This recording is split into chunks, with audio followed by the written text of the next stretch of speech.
Well, hello and welcome to This Week at Little Hills. It's good to be swimming along with you in the scriptures today as we continue our series looking at the opposite of the fruit of the Spirit. This week we're thinking about the opposite of gentleness, and we experience that all over the place. We experience that every single day, don't we? Our whole society seems to move towards being the opposite of gentle. We disagree with people and we let them know in very non-gentle terms how much we disagree with them. What do we find when we come to our Savior? We find someone who is gentle, someone who is always loving and caring for us.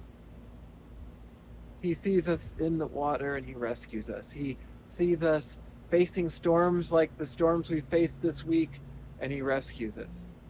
And so it is as we share the hope of Jesus with others, we're called to be those who look for those in the water that maybe don't know how to swim. And instead of just remarking at how swimmingly it's going for us and how it can be good for us, we go and we offer up a hand and we help that person get into a place where he or she is able to swim along the currents of life rather than drown in them.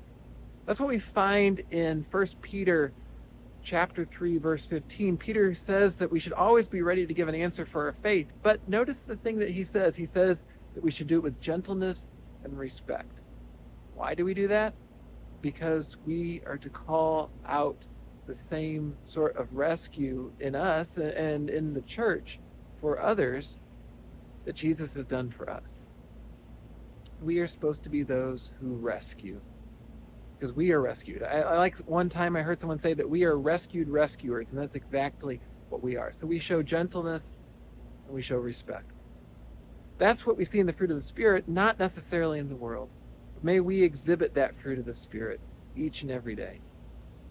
Well, tomorrow is Sunday, and that means that we will be together for worship. I hope that you will join us as Jim will be sharing a message thinking more about what are we called to be as the church? That's what we're talking about right now, and that's what he will be helping us to think about more tomorrow. So please do join us for that.